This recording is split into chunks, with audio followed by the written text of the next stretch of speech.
Welcome to Talkin' Ball with Scott Theisen and Drew DeArmond. Call into the Neighbors Wealth Management Hotline now, 256-576-4977. That's 256-576-4977. Now, here's Scott and Drew.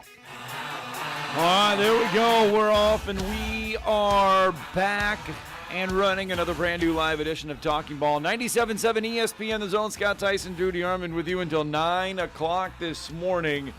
And oh boy, we have got a lot of stuff to get through today. Anybody and everybody at Big 12 Media Days trying to take shots at Texas and Oklahoma for making a move to the SEC. Subtle jabs all day from other schools and commissioners and assistant commissioners and deputy commissioners taking shots at Texas and Oklahoma for making a move to the SEC. We've got coaches wanting jobs that they haven't even been asked if they're interested in yet, but trying to throw their hat in the ring. We've got commits. We've got all kinds of good stuff.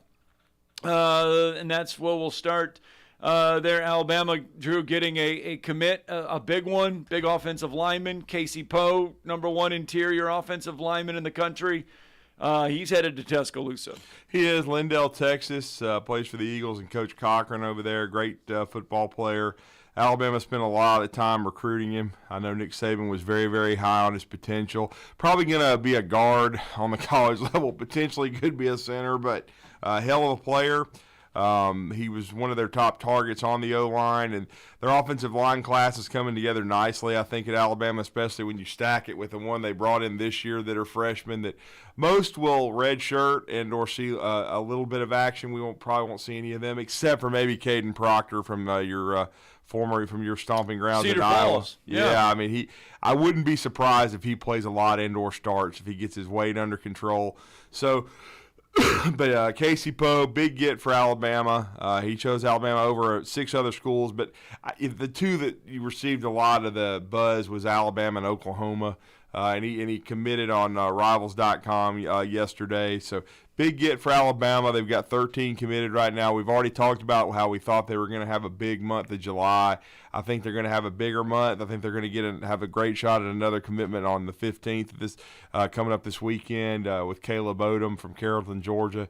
He's a tight end prospect, so we'll see. He certainly is. Zakai Hilton, his teammate, who's just going to be a sophomore, committed to Alabama this past Sunday, the center from Carrollton. So Alabama's trying to get a nice little pipeline going there. Juju Lewis, the quarterback, is maybe the top player in the 2026 class, and so Alabama getting it rolling there at Carrollton. But yeah, big commitment from Casey Poe, and not the only commitment for Alabama yesterday. And I know they got one out of the transfer portal in another sport.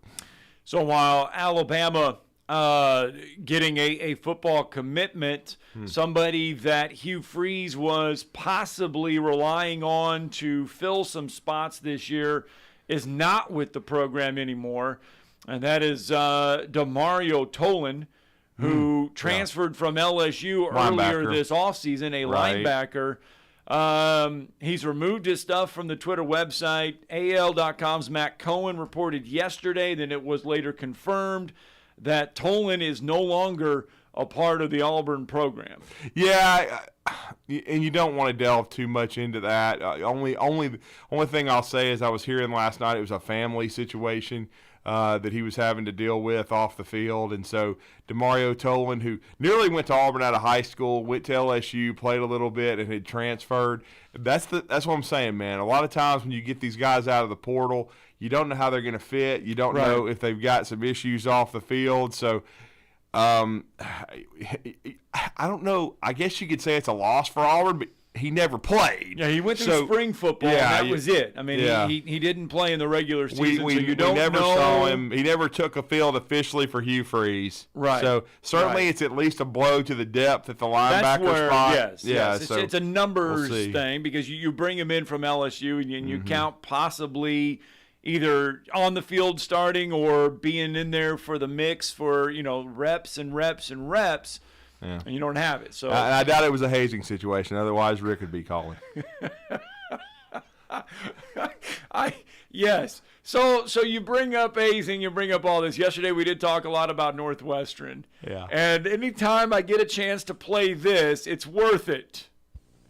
Hey, I'm Coach O. I just love my Hummer. I believe the Hummer is the best vehicle on the road. Big, tough, aggressive, and it represents everything that we want at Ole Miss. I have my Hummer. You need a Hummer. Tell them about it, JoJo. Mississippi, they are here. The new Rogers Dabbs H3 Hummers are here. The folks at Rogers Dabbs Hummer are first-team players. Come see them. Rogers Dabbs and Hummer like nothing else. That's Coach Ed Orgeron when he was at Over Ole a Miss, decade ago when he was at Ole Miss. doing the Hummer ad. and to tie all this together. Oh, it is. Of course, Because- do you know who his recruiting coordinator was at Ole Miss? The first one he ever hired. Hugh Freeze. Really? Well, to bring it all full circle, Yeah.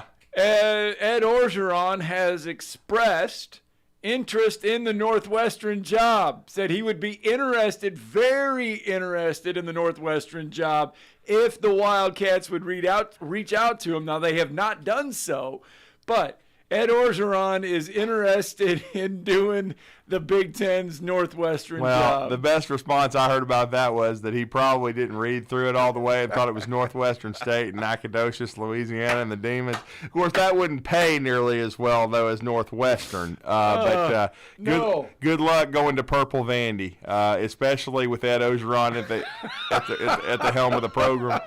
You certainly won't get a stadium built, and you probably would have him burn it down. And by the time he got through with that, he would be 0 for 3 as a head coach and fired. You'd have the worst program in all of major college football. And I don't remember know. how you closed the show yesterday with about Miami should drop football? Well, they'd probably be asking Northwestern to if they hired Ed Orgeron. I don't know if he could sit in a Chicago press conference and they'd understand. No way, hell no, they wouldn't. It'd be like the Tumies in Meat Market when he was recruiting Michael Orr, and they had never heard anything like him. He had just took the Ole Miss job, and he came in there, and after they'd heard from Fatimus Maximus Fulmer, and after they heard from Nick Saban, he come in there and started talking really fast, and Leanne Toohey was like, "Hun, what did he just say?" And Sean Toohey was like, "Hun, he is 110% coon ass." That's what you just heard. Can you imagine that? Ed Orgeron sitting there at a Northwestern press conference. Hey, the best line of it was their maid at the time, and who also, she did the housework. She was a live-in, I think, maid with them, and helped look after the kids, and was a nanny. And she said basically she didn't like Philip Fulmer very much. She after he visited, and said basically after she met Nick Saban and talked with him some, because she was the one that always vetted the coaches, Scott, when they came to the door. Right. And she was like, that's like comparing the president of the United States, which she called Nick Saban, to the mayor of Mayberry, which was, of course, Philip Fulmer. He's his daddy's boy. You ready? Let's do it. That's him walking in. All right, let's go out to the phone lines. Pat from T-Town with us this morning. Good morning, Pat. Hey, good morning, guys. Hey, Drew, I know y'all on topic about poor Ed. Ed would be good at the Purple Vanderbilt. That would be a lot of fun. It would be press conferences would be or great. Mayor Stoner from Mayberry. You remember Mayor Stoner? Yes, sir. But what I want to talk about though is, does Alabama get a big wide receiver Saturday, or is he going to be a slot receiver at Alabama? Just what are we getting with this Caleb kid? Oh, Caleb Odom will be a O.J. Howard type tight end, in my opinion. He's going to beef up. He'll probably end up being 230, 240. He'll be a flex tight end, one of these mismatched kind of guys. I don't expect him to be a wide receiver, but he could be used like one in certain situations. I think he's a top 5 tight end in the country. I think basically he cemented his part in this class with his camp performance, and he did so well. And Alabama would like to add a tight end or two to the class, and so I think they've been focusing on him for a while now, and I think Caleb Odom is going to commit to Alabama on July 15th. Now, I don't have a time. I just know that's what the young man, I think, has announced via social media when he will go public with his commitment. And certainly other schools are under consideration. But I think Alabama is going to get some good news this week. I don't know whether it's Eastern or Central, Drew, but it's 6 o'clock. Okay, Saturday. Well, I got you. It's probably Central, but we'll see. He does live in Georgia, so it could be Eastern. We'll definitely check up on that, Pat. But certainly, I believe on Saturday, Alabama's going to get more good news. And as I said, I think I said it on the show yesterday, I think Alabama, that would be their 14th commitment. I wouldn't be surprised if by some point in August before they play Middle Tennessee that they're at least at 18. I think they're going to get some more good news as the summer rolls on. Yes, sir. That got you. That but like you said, Nick's definitely overachieved this week. I think picking up Poe as an interior, because interior, last year we recruited so many tackle types that probably could slide in and play guard, I'm sure, but the interior part of the line, and especially a darn good center that we need, and somebody that's smart. Like Barrett Jones was. Of course, he was capable of playing so many positions on the line. What do you think? Well, yeah, I think Poe could end up playing either one. And then I think another kid they're going to get this month. Now, he hasn't released a commitment date, but I think William Sanders from down your way at Brookwood High School is another one that's going to commit to Alabama. He had a very strong camp performance. The latest I got last night was it was going to be sometime in July. They expect him to make his decision public, certainly, and he would be probably a guard as well. But in Brookwood, they haven't turned out a ton of elite prospects lately, but they've done a nice job there. Coach Bramlett does a good job, and don't forget they've got Ronnie Clark on that staff too, former Bama guy. Yeah. So I think that that'll be another big piece of the O-line, and then if they get those two in the house, or they do have Poe, if they get Sanders, I think. Pat, the next thing is they need an elite tackle in Jordan Seaton of IMG Academy. I think I know they'd love to get him wrapped up before the end of the summer, and it'll be interesting to see if he's at the cookout at the end of this month, and if so, if he goes public shortly thereafter, if they can get that wrapped up. Good deal. All right, Drew, thank you. Have a blessed afternoon. Thank you, Pat. Thanks. That's Pat from Tuscaloosa with us again, 256-576-4977. So you can be a part of the program this morning. And Scott Docterman, who is going to join us in a little bit, put out on Twitter a little bit ago that when he sees Casey Poe going to Auburn, he thinks Con Air. Wait a minute, you mean going to Alabama? Going to Alabama, my bad. Yeah, my he bad. thinks Con Air. The movie? Because Casey Poe was Nicolas Cage's character. Okay, well, I don't Air. remember that one. I remember the movie, but I don't remember the Casey Poe part, so you have to be educated Casey on Poe that. was... Hopefully he didn't get hazed. Well, if you want to, I guess you could say Oklahoma and Texas got hazed yesterday because they got made fun of. Then why is Rick not calling them?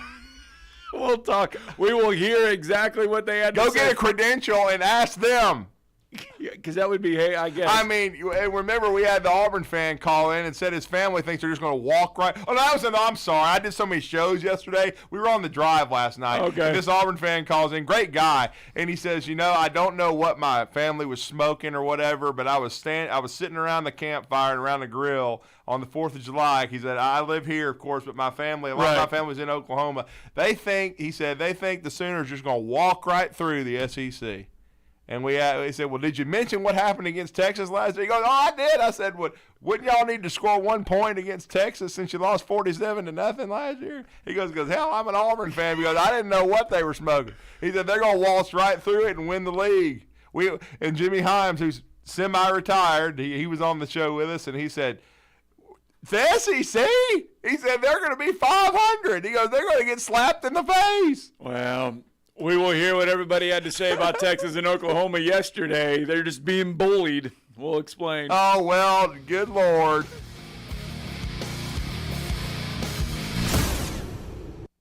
You're listening to Talkin' Ball on 97.7 ESPN, The Zone. It looks like we're all clear this morning. Traffic rolling along nicely. It looks like we're already at a heavy level on most all the inbound routes. You be careful. Put extra room in there so you got somewhere to go if something goes wrong. D&L Refrigeration repairs heating and air conditioning units for homes and businesses. D&L 256-652-1207. State license 08091. Captain Neck in the North Parkway, Popeye Skywatch Traffic Center. Cashback is not available on gas in New Jersey and Wisconsin. Billy, your gas light's on. We need to stop and fill up. No way, Jen. Gas around here is too expensive. We can make it a little further. Billy, listen to your big sister. You don't need to drive all over searching for the lowest gas prices. Do what I do and use Upside. Upside? Do you live under a rock, Billy? Upside is the hottest cashback app out there. It's free to download, and you get real cash back for every gallon of gas you buy. I use it all the time, and I've already made around $200. You can make that kind of cash back just for buying the gas you have to buy anyway? Yes, I'm looking at the Upside app now, and there's a gas station at the next exit offering 25 cents per gallon cash back. Okay, I'm stopping to download Upside and fill up my tank. Download the free Upside app now to earn cash back every time you buy gas. Use promo code SUMMI to get an extra 25 cents per gallon on your first tank. You can cash out anytime right to your bank, to PayPal, or a gift card for Amazon and other brands. Just download the free Upside app and use promo code SUMMI for a 25 cents per gallon bonus on your first tank. That's code SUMMI for a 25 cents per gallon bonus.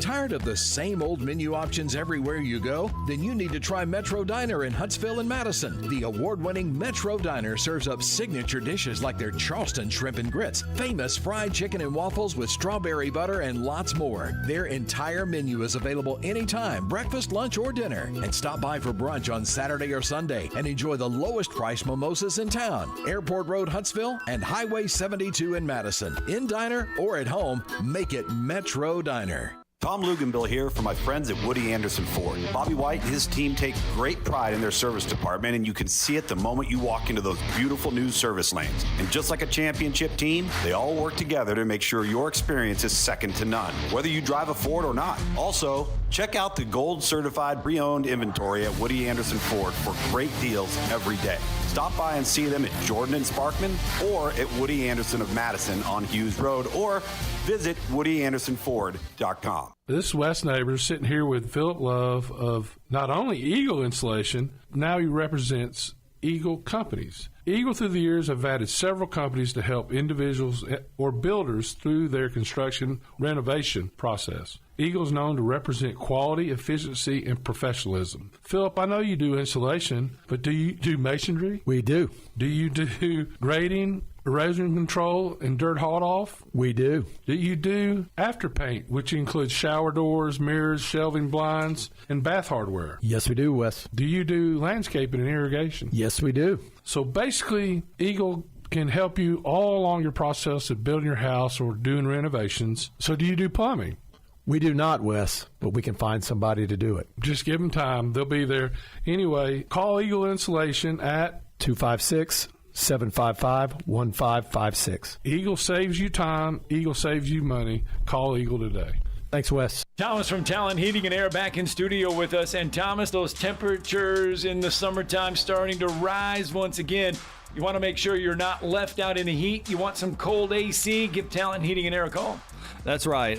If you give us a call, we can generally get out there the same day. So we pride ourselves on the same-day service. And what's that number? 256-503-4490. And if those AC units are giving you the blues and you've already called someone else, never fear, give Talent Heating and Air a call because you guys can still come out. That's right. We do free second opinions on major repairs and quotes. A lot of times we save our customers thousands of dollars and additionally get their units repaired before the other guy could even get started. And that number for Talent Heating and Air is? 256-503-4490. And if you can't give Talent Heating and Air a call, you can find them online at talenthvac.com. Schedule all your appointment service calls there.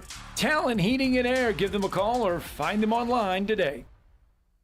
Online at 977ESPN.com. Stream them online. Call in. It's an important job, and it's an vital organization. Tweet in and join in. We are 977 ESPN The Zone.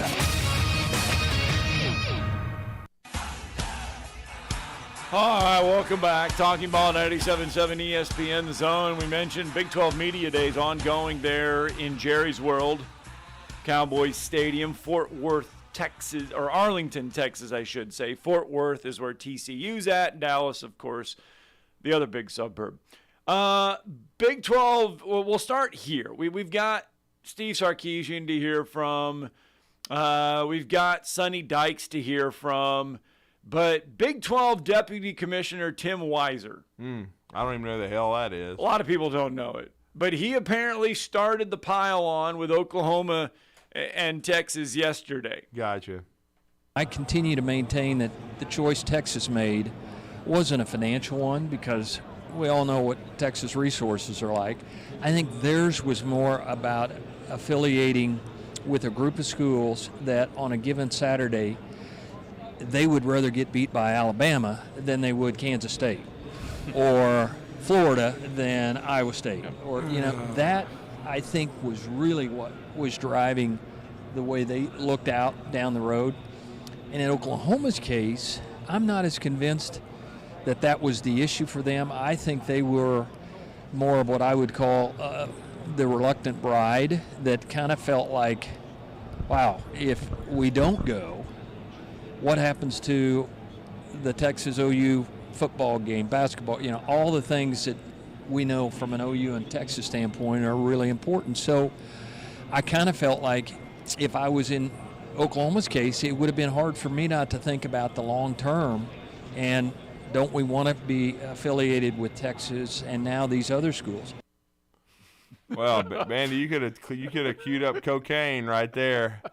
She don't lie, she don't lie, she don't lie. Cocaine, because that's what he was snorting.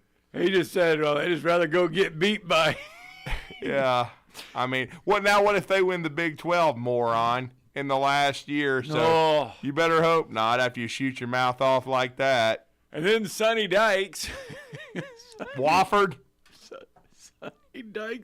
Sonny Dykes went here with the conference realignment yesterday. All right, Sonny. The internet sometimes is very unpredictable, but let's see here.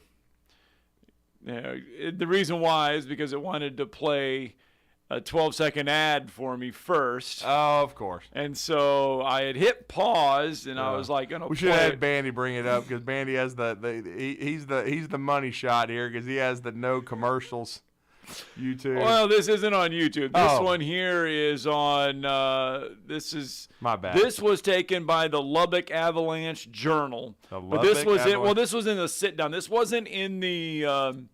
I guess you could say the big section, the overall statement. This was in the breakaway thing. Yeah. Here is Sonny Dykes.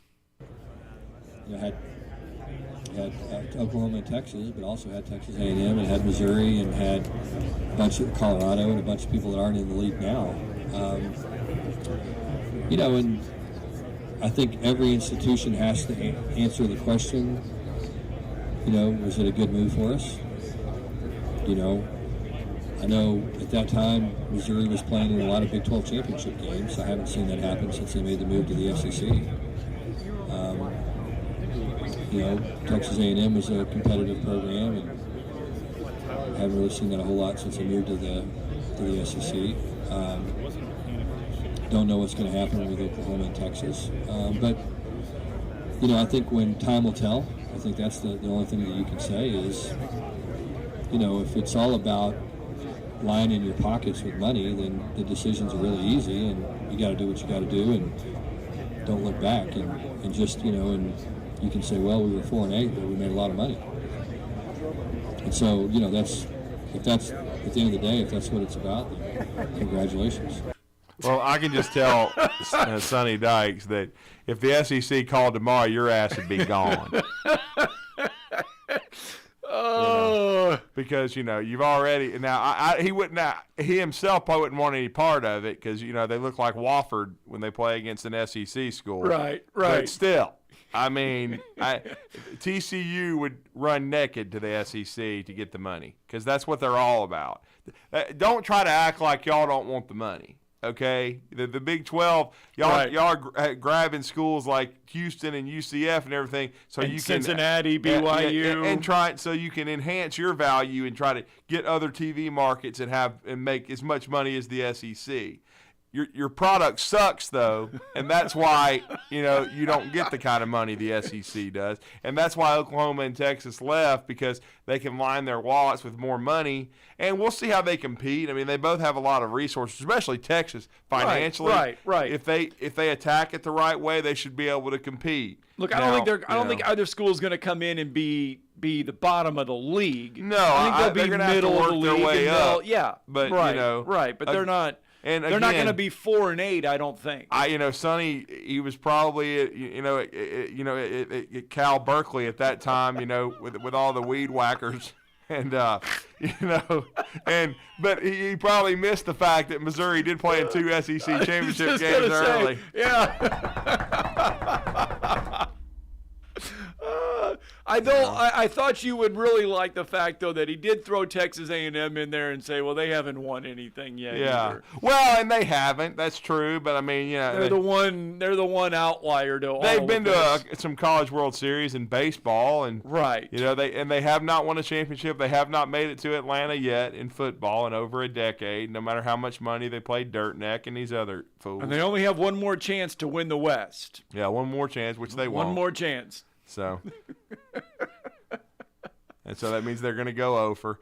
But I mean, they did have Johnny Boy win the Heisman, and they did beat Alabama one time. So, I mean, hey, well, twice, because they won after Johnny Boy as well, because it was the biggest win, for Dirt Neck in his career there. He's got a Netflix documentary coming out. Johnny Manziel does. It's that part ought to be interesting. I'll have to pull it up and show you all about it. But yeah, they ought to call it From the Penthouse to the Outhouse, because that's basically what happened. Oh, come on, you can't haze. Yeah, I'm sorry. Anyway, don't call the Biden hotline, Rick. Cocaine. We gotta get a break in.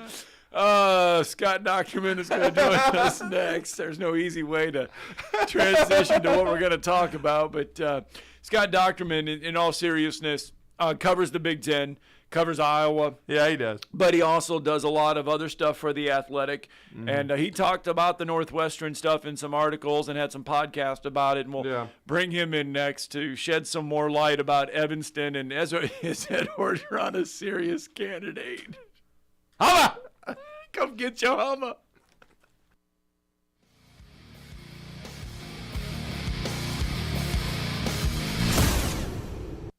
You're listening to Talkin' Ball on 97.7 ESPN The Zone. From the Fox 54 Weather Center, I'm Chief Meteorologist Jordan Dressman. A partly to mostly cloudy sky this afternoon. Temperatures climbing into the upper 80s and lower 90s. Scattered showers are going to be a theme. Not everybody's going to get wet. Not everybody's going to get wet at the exact same time. Some showers and thunderstorms could be on the stronger end of the spectrum. Gusty winds, heavy rain, and maybe even a little bit of hail. We drop into the lower 70s as we head into the overnight. Essentially a rinse and repeat process as we head into your Friday. A partly to mostly cloudy sky. Temperatures climbing into the mid and upper 80s with scattered showers and thunderstorms, a couple of which could be strong. I'm Chief Meteorologist Jordan Dressman on your home for ESPN Radio, 97.7 ESPN The Zone. The Atlanta Braves are rolling, and this loaded roster's on a mission to bring home their 6th straight division crown. Ozzie swinging it from the left side, and he hits one well to right field. Lots of force on this one. Hello, Chop House. A 2-run homer. Tomorrow night, the Braves are back from the break and fired up for another interleague battle in Atlanta as they take on the Chicago White Sox. Braves Radio goes on the air at 6:05 Eastern, 5:05 Central on the Braves Radio Network. Cashback is not available on gas in New Jersey and Wisconsin. Billy, your gas light's on. We need to stop and fill up. No way, Jen. Gas around here is too expensive. We can make it a little further. Billy, listen to your big sister. You don't need to drive all over searching for the lowest gas prices. Do what I do and use Upside. Upside? Do you live under a rock, Billy? Upside is the hottest cashback app out there. It's free to download, and you get real cash back for every gallon of gas you buy. I use it all the time, and I've already made around $200. You can make that kind of cash back just for buying the gas you have to buy anyway? Yes, I'm looking at the Upside Upside app now, and there's a gas station at the next exit offering 25 cents per gallon cash back. Okay, I'm stopping to download Upside and fill up my tank. Download the free Upside app now to earn cash back every time you buy gas. Use promo code SUMMI to get an extra 25 cents per gallon on your first tank. You can cash out anytime right to your bank, to PayPal, or a gift card for Amazon and other brands. Just download the free Upside app and use promo code SUMMI for a 25 cents per gallon bonus on your first tank. That's code SUMMI for a 25 cents per gallon bonus. At Woody Anderson Ford, it's your car, your way, every day. Hi, Bobby White back again for Woody Anderson Ford with some great lease and finance packages. Come test drive one of our all-electric 2023 Mach-E's and you'll see what all the fuss is about. Get financing as low as 2.9% for 60 months plus $4,000 in bonus cash. Or lease the Mach-E for $479 a month. And speaking of leases, how about a 2023 Bronco Sport for $399 or a 23 Edge for $449? These are 36-month leases with $52.71 on Mach-E, $37.09 on Bronco Sport, and $48.79 on Edge Do It signing. Zero security deposit, just tax tag title, and your good credit. All offers in July 31st. Call 539-9441 for complete details. At Woody Anderson Ford, we also have F-150 STX with $3,500 in total trade assist. Plus, financing as low as 3.9% for 60 months. And with nearly 30 STXs to choose from, you may find exactly what you're looking for. Come on in today, Woody Anderson Ford. Hope to see you soon.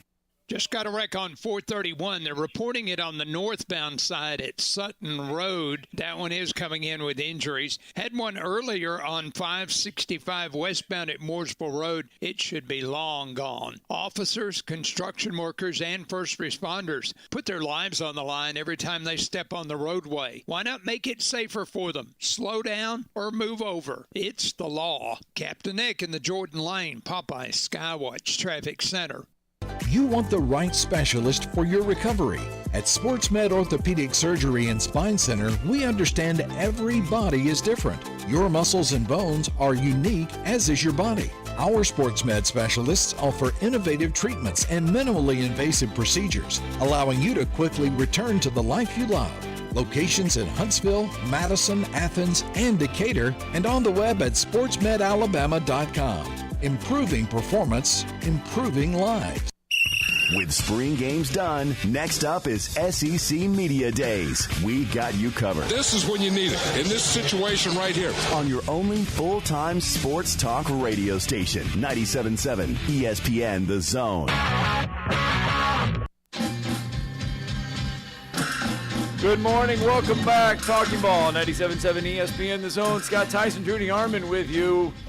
And yesterday's show, the conversation dealt heavily around Pat Fitzgerald, Northwestern, and the tie to possibly Tommy Rees after Northwestern goes through the interim cycle of coaches. That offensive coordinator, Tommy Rees, could be in the mix for the Northwestern job because of his ties there to the Wildcats in Evanston and Chicago.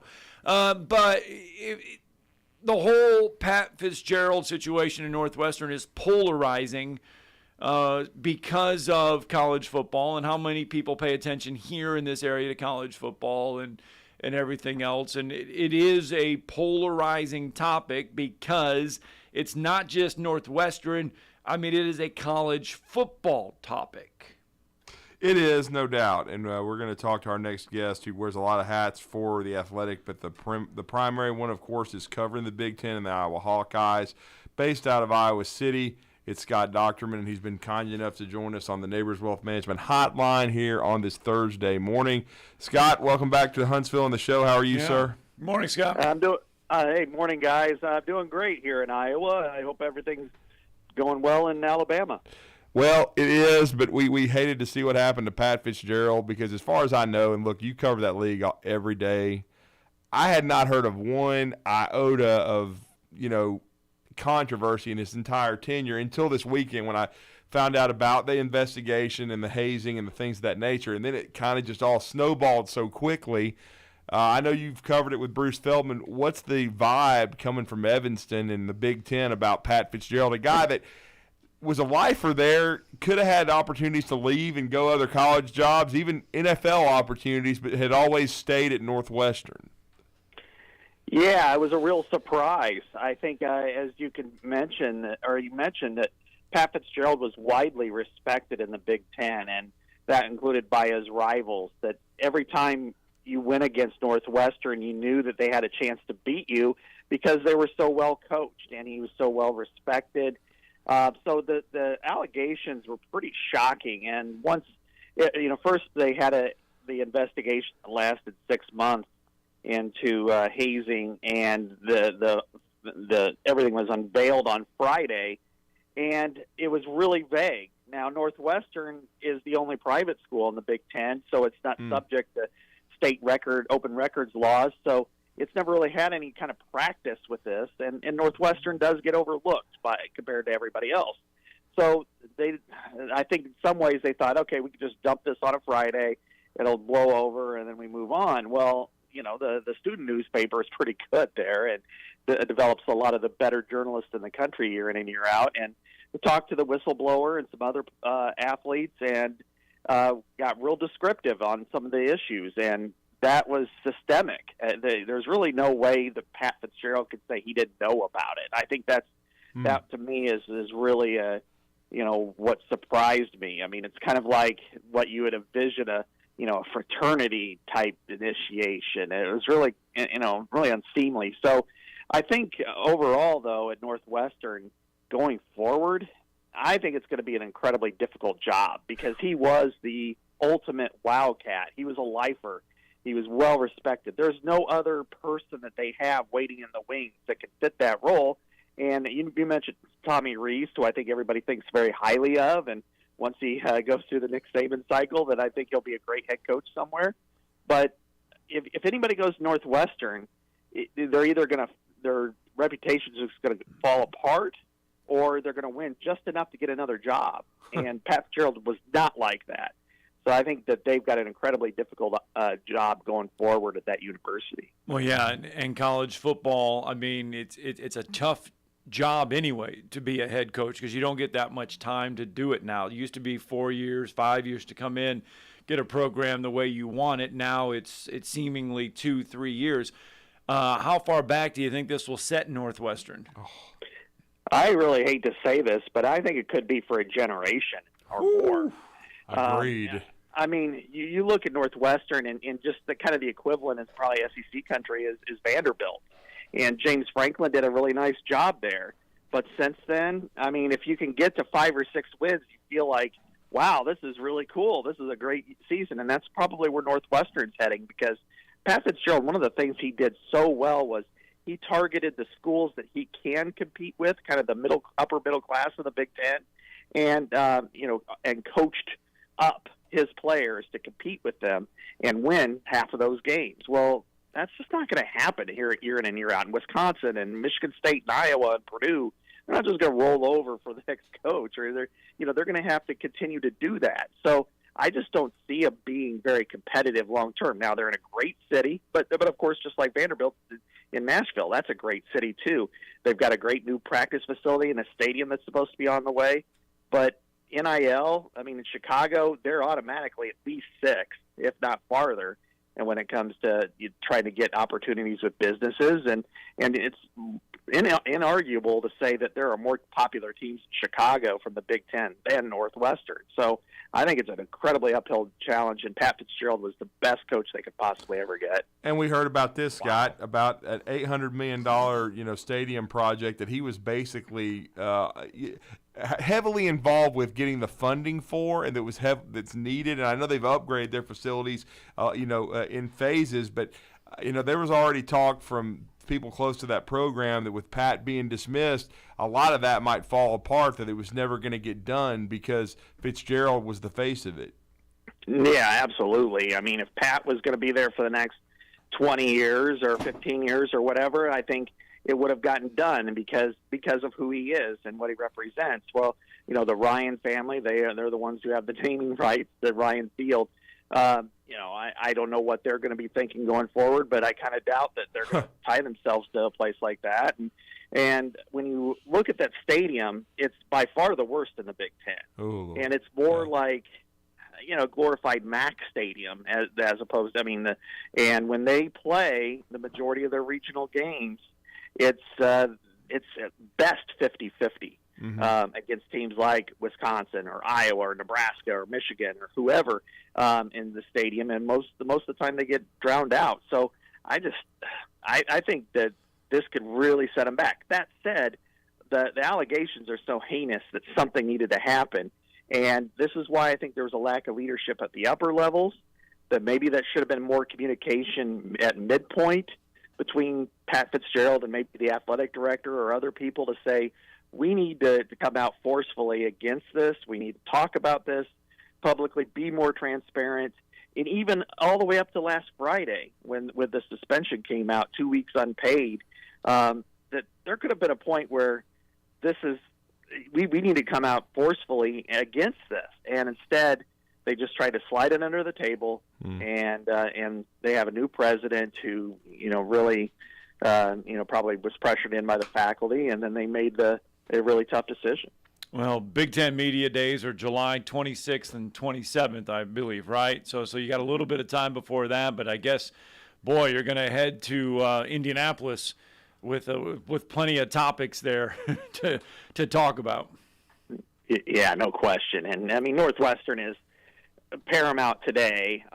By then, that'll be a story, but I think everybody will probably start to turn the page. We're now focusing on the field. I think that's probably a good thing. We've talked a lot about scheduling and expansion and everything like that, and those days will come. Those topics are still at the front burner, but I think by and large, we'll start to talk about football, and that's a good thing. I think we're all looking forward to that. Well, and you talked about how respected Pat Fitzgerald is.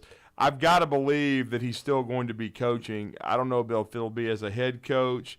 And he would be. I definitely want it as a defensive mind, even a DC. And I'm sure a lot of people in the Big Ten would like to have him part of their program. Now, this will be a stain for a while, but do you see Pat Fitzgerald still coaching? I do. I think right now everybody is kind of, focused on the negative. But as we know, these things tend to come full circle, maybe in 6 months or something like that. And if I were an NFL team, if I was, a college football team, don't necessarily make him a coordinator, make him like special assistant, because I think he's kind of beyond being a defensive coordinator at this point, even though he does have that kind of mind. And, and I would say in 2 to 3 years, he could probably come back rehabilitated because, in your own state there, if Hugh Freeze can come back and be a head coach. I was thinking the same thing. Pat Fitzgerald can do the same thing. So let's look ahead. I want to look ahead real fast. This is our last SEC Media Days where we're going to be voting on divisions. Right. We got the East and the West. Same thing for the Big Ten this year, right? This is the last year for divisions for the Big Ten? Yeah, this is it. So it's all going to go to one conference next year. And they did the smartest thing you could possibly do with future scheduling, to me, which is protect the most important rivalries and then cycle through everybody else. I mean, I think, the SEC is struggling, of course, between 8 and 9 games, 3 protected opponents, 1 protected opponent. Really what the Big Ten decided to do was, they thought about everything, 3 protected, 2 protected, 1. And they said, let's just figure out which ones are most important and protect those, and then we'll figure out the schedule from there. Like Iowa has 3 protected rivals.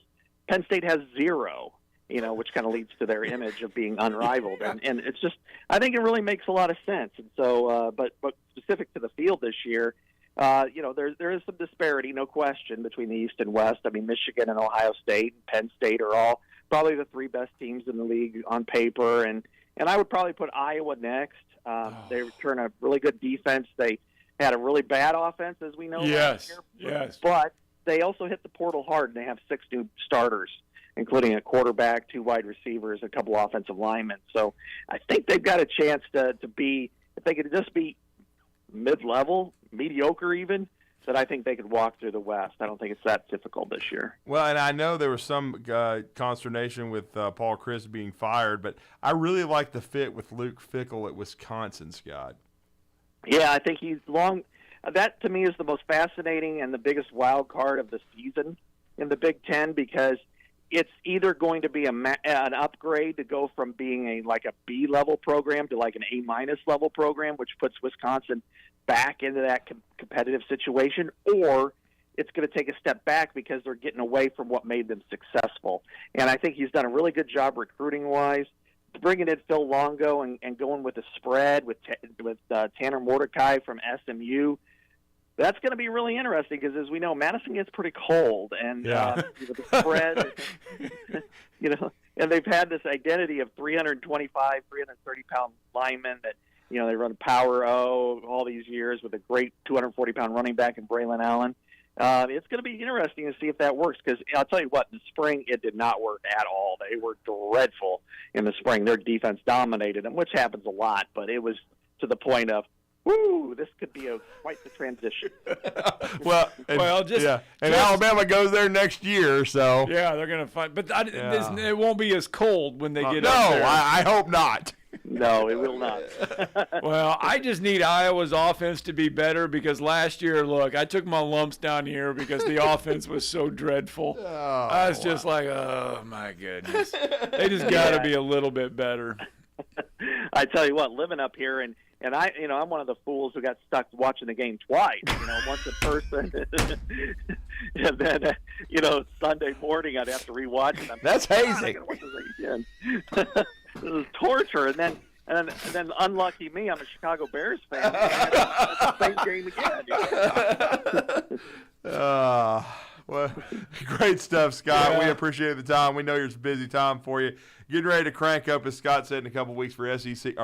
I knew. He's got Big Ten media days. Big Ten. That's what I was about to say. Big Ten media days. See, you only have to go through it for 2 days. Yeah, the SEC. We're going to be there for a week in Nashville, but Scott's already got the food all planned out. Yeah. Well, enjoy it. I love it. I love the Music City Bowl experience just because I love Nashville. So yeah. I hope you guys have a great time there, and Indy won't be quite as much fun, but it's not too bad either. Well, make sure you get to the third. What is it? The turtle.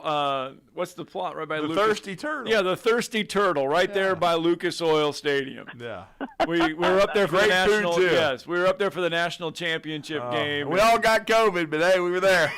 It was packed. Anyway, all right, Scott. Thanks. Thank you, sir. All right, thanks, guys. Appreciate it. Scott Docterman with us from The Athletic.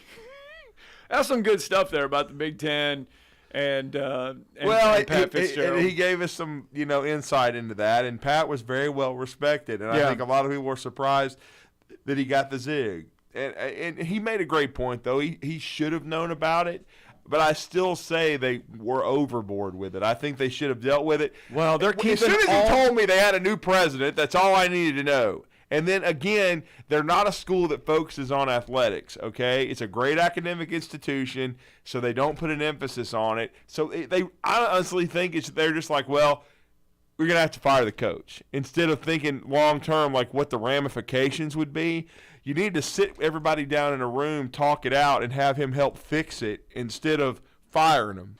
But unfortunately, we're in a time period right now where a lot of people make decisions who shouldn't be.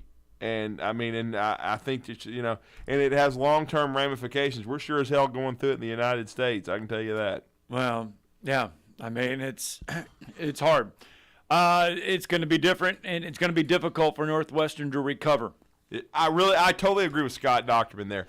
I think they're going to be really, really bad. I don't know how even a Tommy Rees, why do you take the job? Well, he did make a point of, Scott did, well, if you win, you have 2 or 3 good seasons, you're probably you're going to do what Ara Parseghian did, go to Notre Dame. But look, I know it's 2 different situations, but remember the Penn State job was a job nobody wanted to take because of everything that had gone on in Sandusky, and it was just a bad situation, and who would want to take it? James Franklin, Bill O'Brien took it.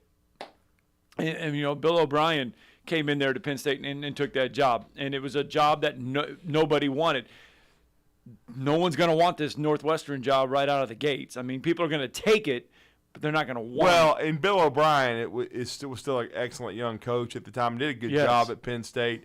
But they had a lot more, even with all that going on. They had NCAA sanctions. No, but they did. But, but it's still Penn State and Northwestern. There's a big difference. Right. But look how long it took Penn State to recover. Well, yeah, but Northwestern is not like that. They'll never recover. That's what. Purple Vandy. Purple rain. All right, let's get a break in. We got to go wrap up hour 1 next.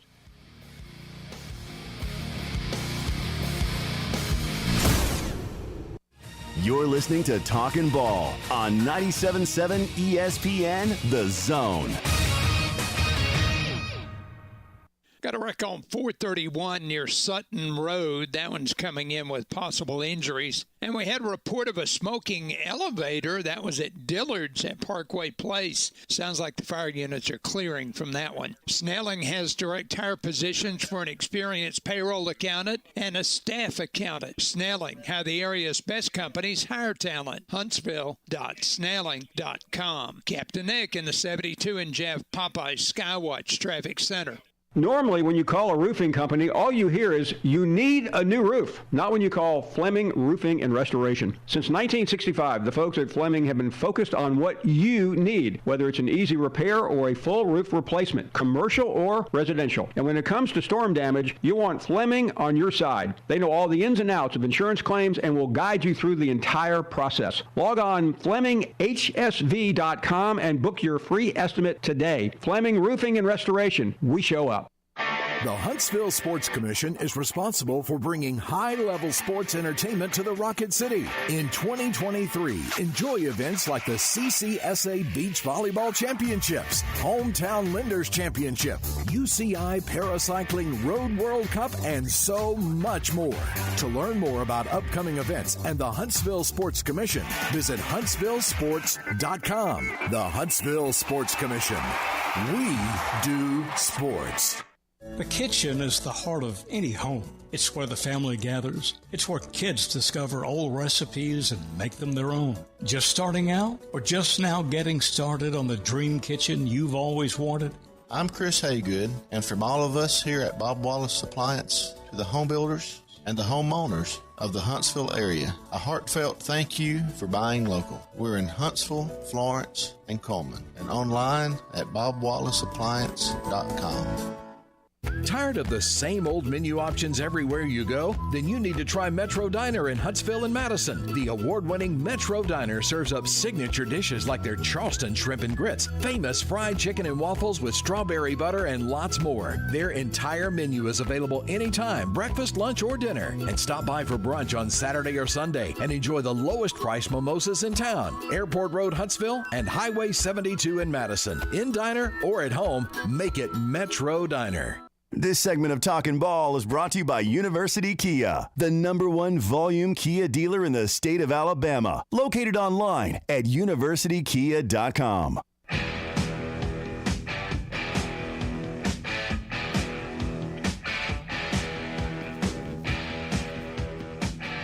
Oh, it might help if I hit the button. I'm talking, but I'm not hitting the button. Can you hear me now? Can you hear me now? Oh, Lord. I know. It's been one of those. It's been a good show so far. Some great conversation. And let's see here. I was going to pull up this Johnny Manziel. Okay. It's going to air on Netflix, okay? It's part of the Untold.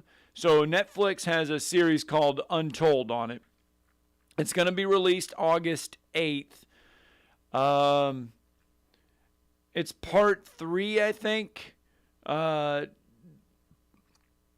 Manziel's story is going to focus on, let's see here. Oh, okay.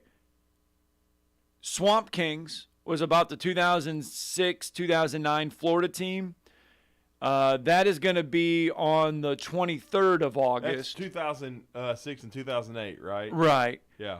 2 weeks after Johnny Football comes out. Last year, Netflix produced an Untold documentary about former Notre Dame star Manti Te'o's girlfriend, or lack of. They did that one last year. Right. So it was entitled "The Girlfriend Who Didn't Exist." Oh, Manti, yeah, because he got. That's why Catfish was made, Bandy. I guess, you know. Bailey knows Catfish. I know, but I'm just saying it was another real catfish that it's football related. Yes, he got catfished. I mean, I've watched a couple of those crazy shows, but yeah, this actually happened to a big-time football player who was overrated, just like Notre Dame. And C.J. Mosley proved who the best linebacker was and who the best team was. That was like a scrimmage. Wasn't quite Wofford-esque, but it was close. Oh, I think that was Wofford-esque. I enjoyed it. I mean, Notre Dame was not in that game at all. Right. I mean, they got whacked. Yes. I mean, you could say that was Wofford-esque. Mm-hmm. Yeah, my Notre Dame fan of a history teacher was talking smack to us the day of that game, too. Nice. We were like 6th grade. So one of the things was that was the BCS format. And so for the BCS formats, we would be covering them. So we would arrive the day before the team, and we would arrive and we would leave the day after the championship game. So they were there for the BCS. They were there for like 13 days. So the teams would arrive, and they were practicing and conferences and press conferences every day. And I remember flying down there. I remember getting down to the Fort Lauderdale area and the Miami area. And so we would go to Notre Dame practices. You'd go to Alabama practices every day. And you walk out there to the Alabama practices, and you're like, okay, I mean, you've seen Alabama all year. These are some big horses. And you get to the Notre Dame practices, and you were like, what? Is this the Whoa. team? I mean, where's their offensive lineman at? Where's the big guys at? You know, where's everyone at? And you were like, at that point, you were like, unless they are like world-class speed everywhere, this isn't going to be good. No. And everybody was like, oh, this Notre Dame team is they're a team of destiny, yeah, blah, blah, blah. all this other stuff. And you got there and you started looking and you were just like, I don't know. And then the game unfolds. And this was they still had not done the full renovations from when the Marlins played. Oh, there. yeah, at Hard Rock. Yeah. It used to be Joe Robbie, now and it's then it Hard Rock became Stadium. whatever, yeah. And so the dugouts were still there. So that's how we accessed the field, was you walked out through the dugouts on the field. But, man, it was – I remember standing on the field shooting that game that night, and, man. It was a mauling. Oh, folks. you could see it. You could see it just unfold. And, yeah. Then we went back and had a nice post-game meal in the hotel, and all was good. There you go. That was the best part about all those BCS games is you get done working that night, and then you'd come back, and the BCS committee, they'd always have a breakfast buffet at 1 o'clock in the morning for you. Got a funny feeling we're probably going to get at least one buffet in Nashville. Oh, we're going to hit a buffet. Actually, I don't know. I don't even know the last time that I had a buffet. Yeah. Anyway, we're about done with hour number 1. And speaking of SEC Media Days, Brent Norsworthy is going to join us at the top of the hour. And always love catching up with an SEC historian. You know what? I know he covers Ole Miss. He does everything. He's part of the IMG pre- and post-game. But I want to get his thoughts on the West, on how crazy the West could be this year and how unpredictable. Because I have a feeling either Auburn or Mississippi State might be picked to finish last in the West. Ah. But Mississippi State, every year that they're picked to finish last, they don't. And we just don't know anything So how, we don't know about Zach the Arnett's team's West. gonna Right. So how crazy will the West be this year? We'll get Brett's thoughts on that, Ole Miss, and his thoughts on Nashville coming up next.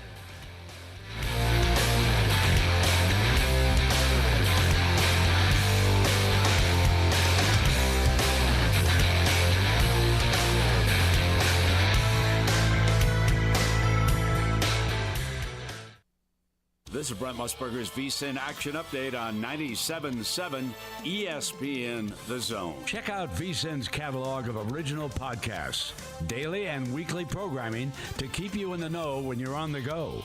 Only at VSIN.com. Now, here are the latest lines from my guys in the desert. Angels two-way star Shohei Ohtani is a minus 750 favorite to win the American League MVP. Atlanta's Ronald Acuna Jr., the favorite in the National League, minus 330. Second half of the Major League Baseball season gets underway this Friday. Following the All-Star game last night, the National League beat the American League 3-2. That snapped the 9-game losing skid. The Atlanta Braves have the best record in baseball. They're the favorite to win the World Series at plus 360. The Dodgers right behind them, plus 550. Tampa has the second best record in baseball. They're a plus $600 bet to win win the World Series. The Astros and Rangers are right in the mix, plus 1,000 for Houston, plus 1,300 for the Rangers. The Yankees are a plus $1,800 bet. Get the latest lines and more at vsin.com. WZZN, Union Grove, Huntsville, Alabama. 97.7 ESPN, The Zone.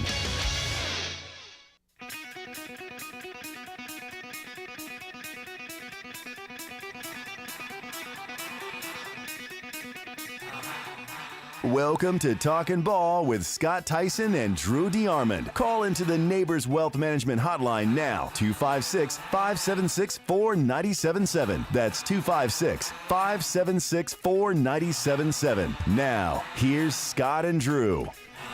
And there you go, hour 2 officially underway here on 97.7 ESPN The Zone. It is Talking Ball. Scott Tyson, Drew DeArmond with you. And as we have mentioned, coming up on Monday, when we come to you live on Monday, it'll be from SEC Media Days in Nashville. Should be a great time, but the media ballots will all be turned in. We'll have all those in as the week goes, and we'll have a lot of guests with us, a lot of college football conversation dealing with the league. The last time we vote for divisions, the last time we have divisions in the league, the last one before Texas and Oklahoma joins us. I mean, it's a lot of different things. The first time we're in Nashville. Could we be in Texas next year? What is Greg Sankey going to say in his State of the SEC speech? I mean, we got a lot of things that we will have answers to starting on Monday. But between now and then, it's always fun to speculate on a lot of stuff. It really is, and one of my favorite people, and we'll get a chance to be with him this next week. And always enjoy catching up, and we always enjoy having him on the show. And that's, of course, Brett Norsworthy, and he's the host of Sports Time in the city of Memphis, Tennessee, 3 to 6 every Monday through Friday on Sports Radio 56 WHBQ. And he's with us this morning to talk some SEC. And don't forget, he's also part of the IMG Ole Miss Radio Network pre and post. And we'll talk Rebels as well. Brett, great to have you back in Huntsville. How are you doing? It's great to be with you guys. I heard Huntsville last night described as Huntington, that possible that the FBI could be moved there. I heard a member of Congress called it Huntington. No, that's West Virginia. Huntsville's a rocket city in Alabama. It is. That's very true. Yeah, no doubt about it. Well, we can tell you the FBI already has a presence here because our windows shake at least a couple times a day because they're blowing stuff up there on the arsenal all the time with their bomb stuff. So, yeah. No doubt. We're good. That was a great setup about this being the last year of divisional play and kind of the last year of the East-West battle. And now as we close out East-West, went to it in 1992 when Arkansas and South Carolina came in. And when we first went to it, well, Alabama won it all in 92. But then in the mid to late 90s, the East really took over in supremacy. I don't know if it's taken over now, but the national champion, back-to-back national champion, sits there. Tennessee very improved. South Carolina better. Florida waiting to see what they'll do under Billy Napier, just starting year 2. I don't know that it's better than the West right now, but it's certainly better than it has been. But this is the last year kind of for the East-West battle. I will miss that. I really will. I think we in the West took a lot of pride with that when it was superior. Well, let me ask you this. So you've been around then. What was it like? What was the conversation like then going from the divisions, going from non-divisions to divisions, and how's it different now from us going from divisions back to non-divisions? Scott, it was great. The more things change, the more they really stay the same. We know that, and the old saying is not anything new; it's just new people doing it. And so we're kind of having the same conversation. Back then, we were really lamenting the loss of Tennessee and Auburn in the annual game. We us old timers, we remember that as a September staple. Often played in Birmingham when it was Auburn's game. So we were talking about that then, but we're also talking about the brave new world and the rivalries, just like we are now. Everybody wants to lament and a little bit moan and groan about the state of college football. I think college football is in fine shape. The future is bright. It's going to be fun. Yes, it's going to be different. Things change. It's always evolving. It always is. It's what I say about conference realignment. There's no start or finish line to it. It's always an example. Where's the Southwest Conference these days? I'll give you another example. Where's OU in Nebraska? And yesterday, kind of hearing Mike Gundy whine about the end of Bedlam. I'm sorry, Mike, the train left without you. And they would come to the SEC in a heartbeat, but that's they weren't invited. So yeah, that's been the biggest thing this morning. Yeah. I mean, they would have left behind whatever their second biggest rivalry is in the Big 12 if they could. I mean, things happen, things evolve, things change, and I'm looking forward to next week. I'm looking forward to this season, and I'm looking forward to the future. 2035 SEC football will be really good, and he'll get here in a blink of an eye. Well, and we're talking to Brett Norsworthy, Sports Radio WHBQ in Memphis, Tennessee, and as we said, Ole Miss Radio Network. What are we thinking though? I'm having a hard time deciding about, and Scott kind of mentioned this before you came on, about the West this year and who to pick third. It seems kind of wide open. You just talked about how the East may be asserting itself. How good is the West in your opinion this year? I still think it's Alabama, LSU, the two best teams, but after that, everybody's just kind of in a I guess all in the same boat, so to speak. What are your thoughts? I think it's still Alabama, LSU, and I think it's in that order. And I know what happened last year, but also know that LSU, they often don't do it year over year. They'll kind of pop in and they'll pop back out. We know the constant in the SEC West, and we know who it is. It's Coach Nick Saban and that juggernaut he's built, the envy of sport, the envy of American sport. Right now, everybody, regardless, NFL, Major League Baseball, NBA, anything, any college, they want to be like Alabama, the Alabama building, the imprint that it's put on football, all the people inside headquarters and buildings across the NFL and talent evaluation, heck, the film room, everything, what they've done. So I think it still starts with Bama 1, LSU 2, and I am so sad to say I'm taking the bait yet again. I know better. This old, I shouldn't be making that same mistakes over and over again. I think it's A&M. Well, and here's the thing, and we have talked about it that okay, Alabama and LSU probably 1 and 2. I mean that's the easiest thing to put down on paper.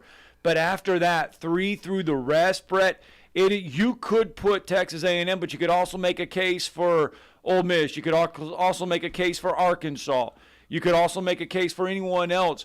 It's so unpredictable behind that you don't know where to put. And I said it, you could put Mississippi State at the bottom because of Zach Arnett and going through a new offense and going everything. But they have a quarterback in Rodgers who has experience, and every time we put the Mississippi State down at the bottom, they never finish at the bottom. You could put Auburn down at the bottom, but we don't know what Hugh Freeze has in store. He could have some magic.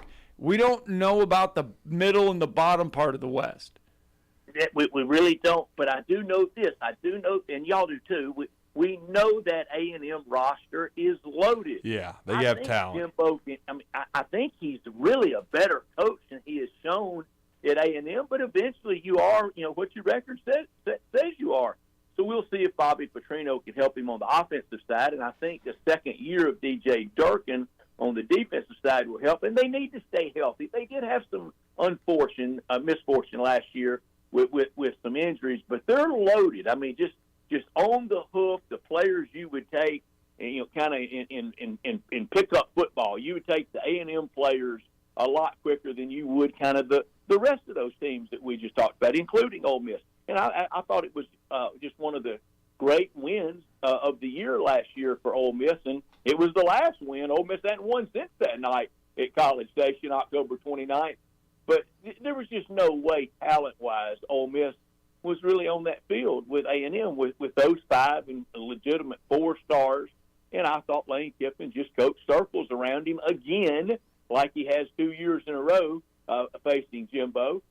But Jimbo, I think, will get it right this year. And if he doesn't, then they're going to have to step up and write that big check. They don't go into the brave new future, and with Texas coming in. Yeah. Same thing for Texas. There's a couple places on blast for next year. A&M, Texas, and I think Oklahoma. Oklahoma does not want to come into the SEC in year one limping into the league. That's a great point. Both those schools, I think, are Texas and OU are under pressure to be coming in with momentum. No question about that. And now we'll see, because I agree with you. I'm skeptical about Petrino and Jimbo working, because I saw what Gus Malzahn did with different offensive coordinators. He was always heavy-handed. Nothing ever changed. We'll see if it does at A&M. But I agree with you about them being talented, because remember how they handled LSU at the end of the year, Brett. Yeah. The good A&M, it just wasn't very much of it. It was really good, but the over the totality of the year, it wasn't very good. And how about Steve Sarkisian calling his shot on the way out of the Big 12, all but declaring Texas is back yesterday. They hadn't won a league title since 2009, the longest span in Texas football history that they haven't won a league championship. And if they don't get it this year, leaving the Big 12, when are they winning their first SEC championship? Well, A&M hasn't even been to Atlanta, so that might be a little bit of a problem. We even had a call on our evening show. I was sitting in last night, Brad, and he's an Auburn fan, but he had family in Oklahoma. They think the Sooners are going to run through the SEC. They're going to be rudely awakened, I'm afraid. That's funny. I can't wait. I can't wait to see it. And you got to love Texas being back. The game of the year last year for Texas was we almost beat Bama. Yeah, exactly. Well, then how do you – so we have the West, the East. It's obviously Georgia in front. But where would you put the rest of the East going into Nashville? Do you believe in Tennessee? Yeah, do you believe in Tennessee?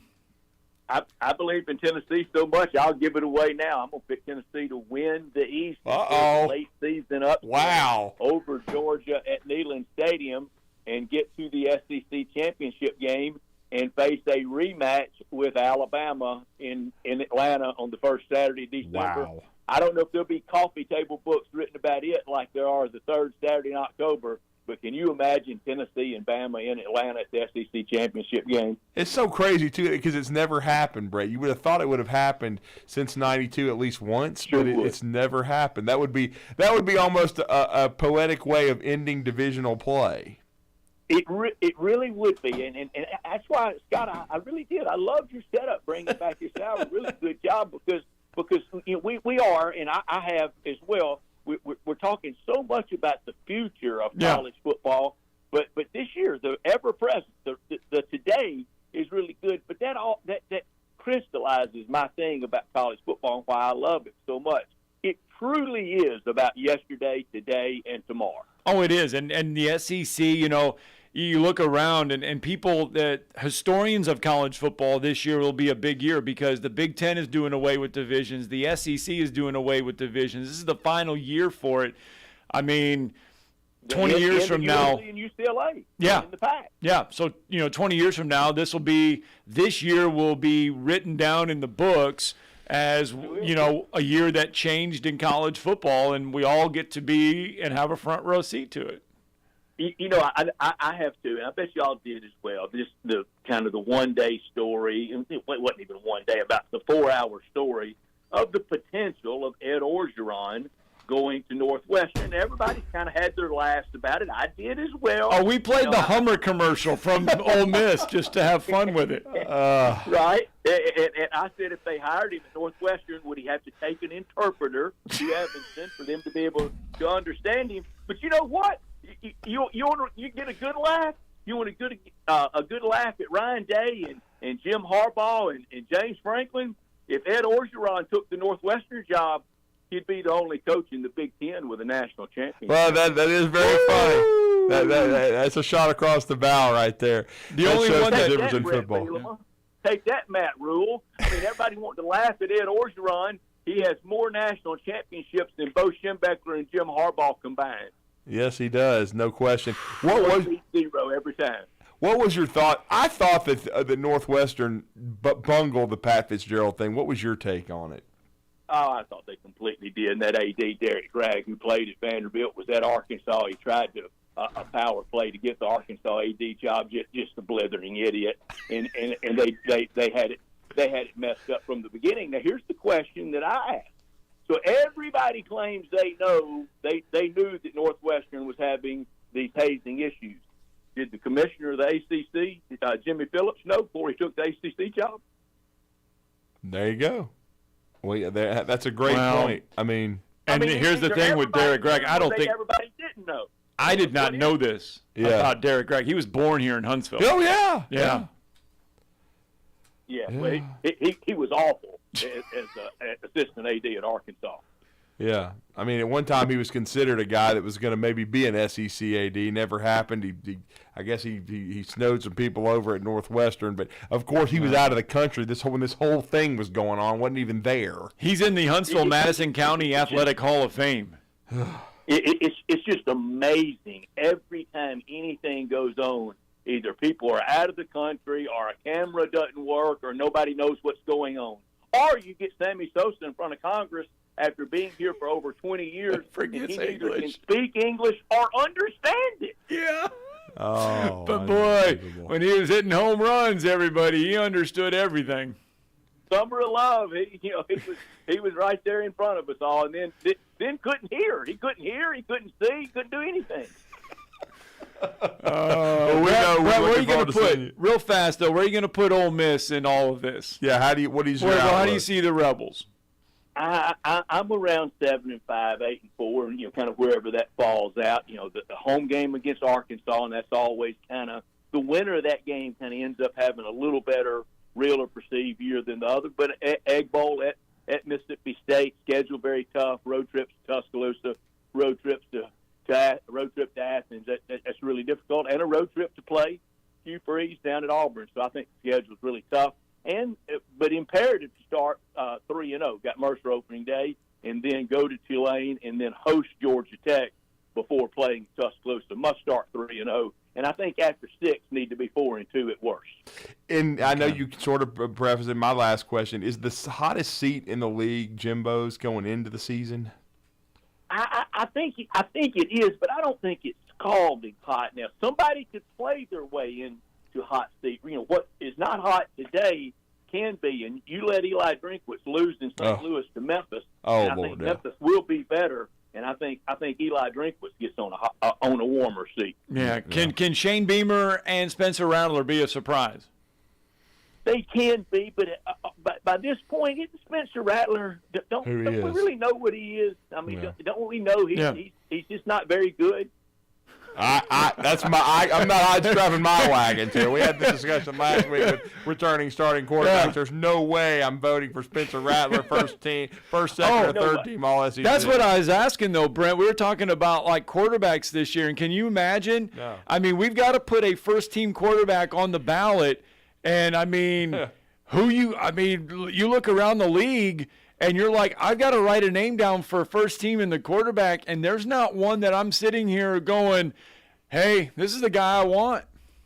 I can live with Jaden Daniels. I can even live with K.J. Jefferson. But almost preposterous is me voting Spencer Rattler first-team quarterback in the SEC is Bo Nix being in the Heisman consideration. Good gracious. Unbelievable. Well, we can't wait to see you next week, brother. Thank you for the time, and have a great show later this afternoon. Always appreciate the conversation. You got it, man. See y'all in Nashville.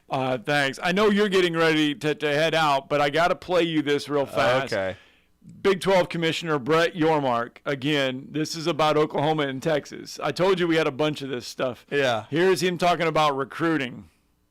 Texas and Oklahoma have also very recruiting for a while in this conference. What challenges and opportunities do you see for everybody else in this conference when it comes to recruiting? I'm not sure they've carried recruitment. They haven't been in a championship game here for a couple of years now, and all the other schools have done an incredible job, so I'm not sure they've been carrying recruitment for this conference. I mean, I love Texas and Oklahoma, don't get me wrong. Like I said before, I got great relationships with them, but our schools are doing an incredible job in recruitment. Look at TCU's run last year. 80% of our teams made bowl games last year. So saying that Texas and Oklahoma haven't really done a great job in recruiting because they haven't been in the championship game. Well, all I can say is once they're gone after this year, I can't wait to see both SEC and Big 12 media days. You know, and then I can't wait to when they come out with the intel. Did you hear that Oklahoma State and TCU were have been trying to get out of this league for the last 12 months or something to that effect? We got to get a break in. She don't lie, she don't lie, she don't like cocaine. Whatever. Let's get a break.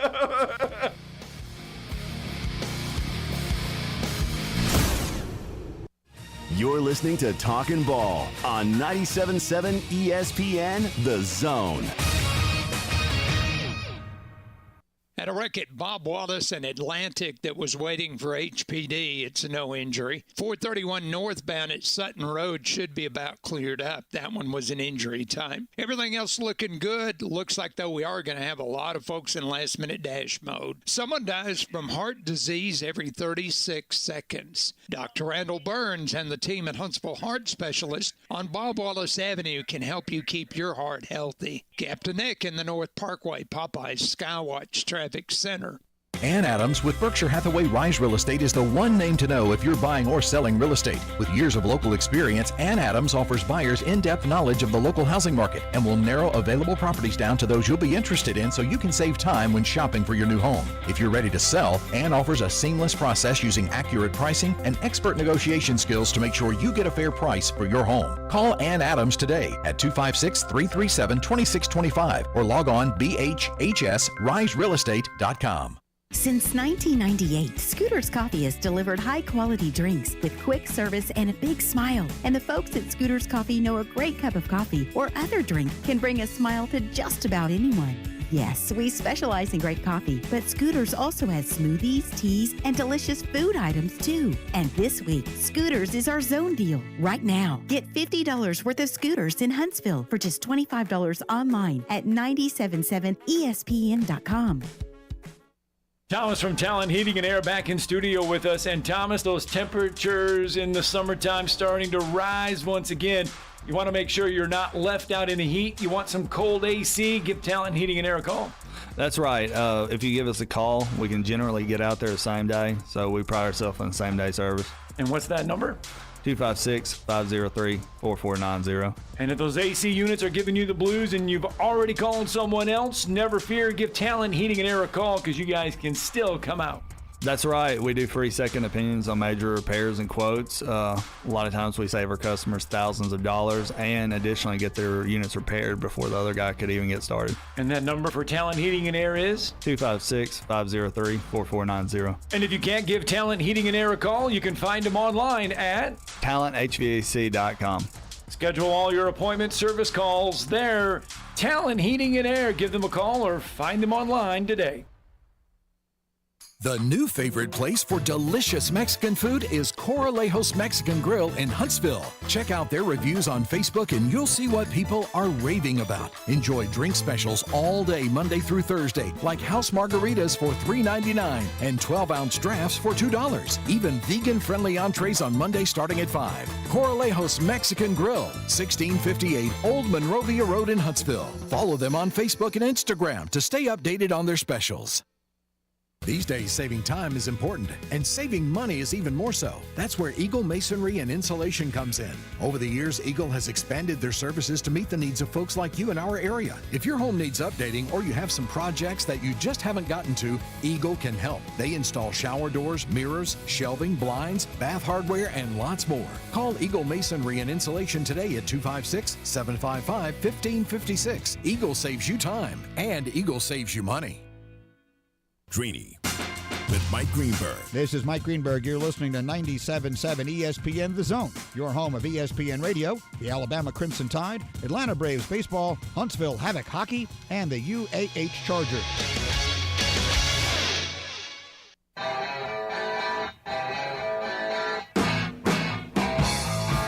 All right, welcome back. Talking Ball, 97.7 ESPN The Zone. Scott Tyson with you. Drew DeArmond had to go to a doctor's appointment. So we want him healthy for next week. Not that he's not good, but he needed to step out. So it's going to be you and I, Bailey, bringing it home the rest of the way. At 256-576-4977, that's the number to the phone lines. You can be a part of the show, be a part of the fun this morning. It's been a lot of fun because, well, the Big 12 has been picking on Oklahoma and Texas at Big 12 Media Days. Our SEC Media Days come up on Monday. We'll be in Nashville for that. Let's go out to the phone lines. Richard is with us this morning. Good morning, Richard. Hey, Scott.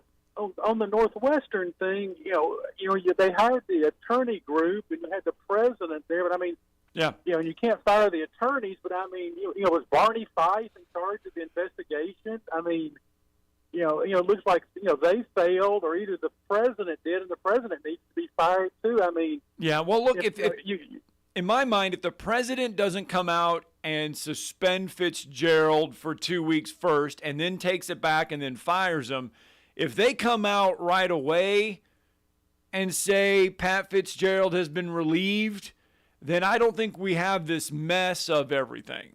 I think it looks messier because they suspended him and then took it back and then fired him. Yeah, I mean, you have this investigation, and then you have a school newspaper in 2 days.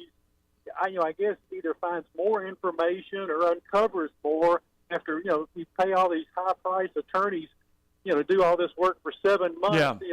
And a couple of sophomores, sitting around their dorm room, basically get Pat Fitzgerald fired in 2 days. I mean, it's just like, what were they looking for? And what were they doing out? I mean, it's just like, basically, to me, it's just, everybody was incompetent. And one thing on the hazing, it just doesn't seem that, the whole team saw it, which is kind of strange. Well, you get 11 guys that, according to the article, you get 11 guys that have come forward and have talked about it openly, have made claims about it.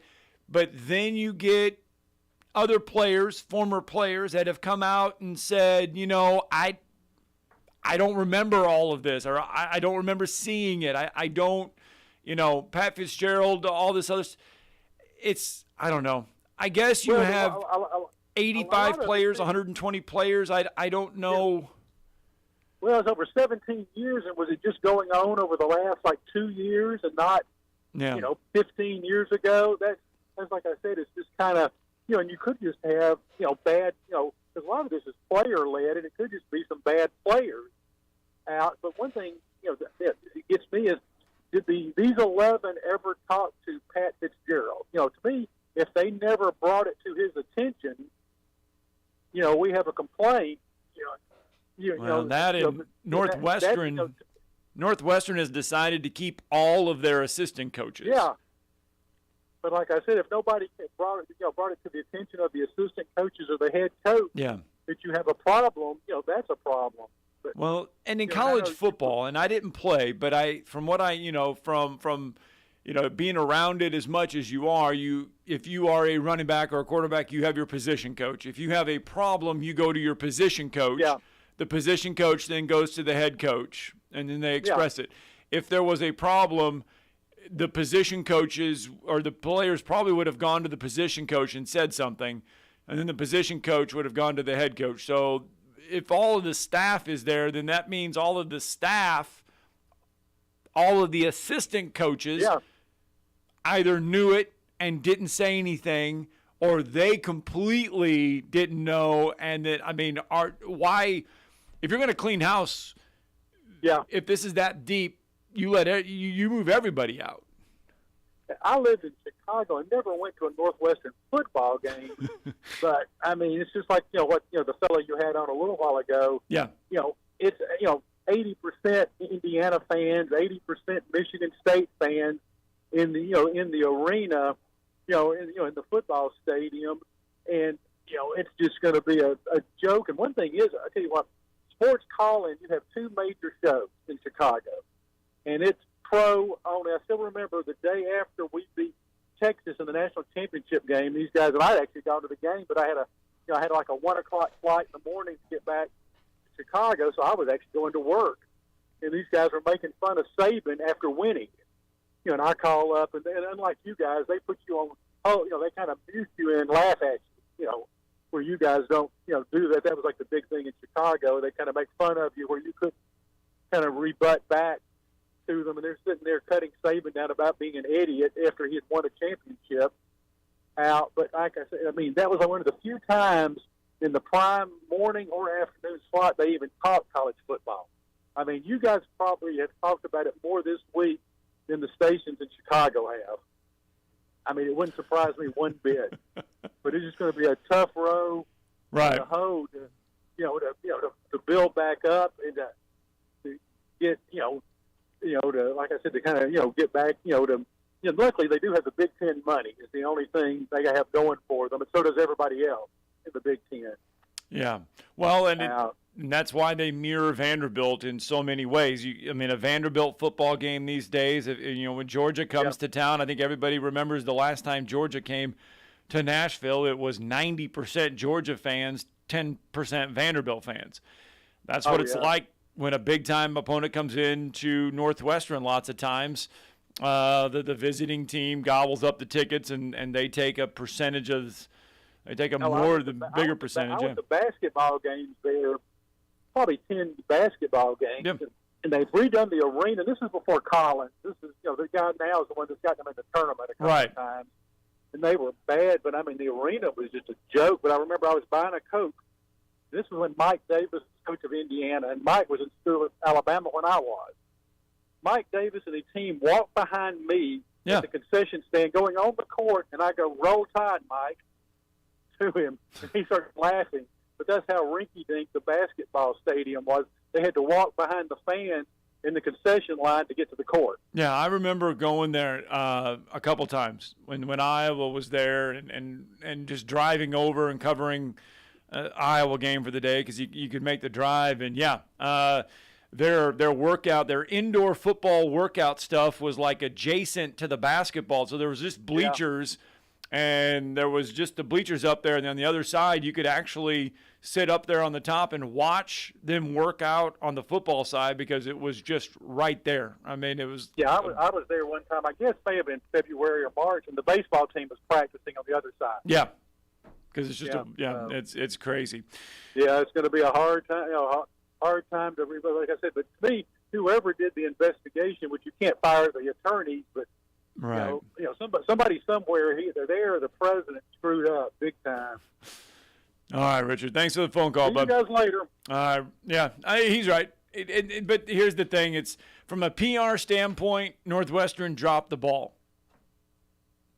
From a standpoint of ethics and everything that's going on, if you read the articles and you read everything, they probably had to make the right choice in letting him go as of right now. If this is all pans out. If it's 100% true, then yes, he was deserved to go. All right, let's get a break in.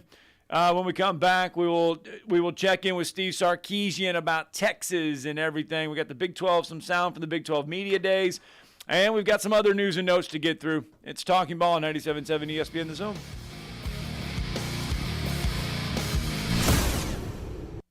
You're listening to Talkin' Ball on 97.7 ESPN The Zone.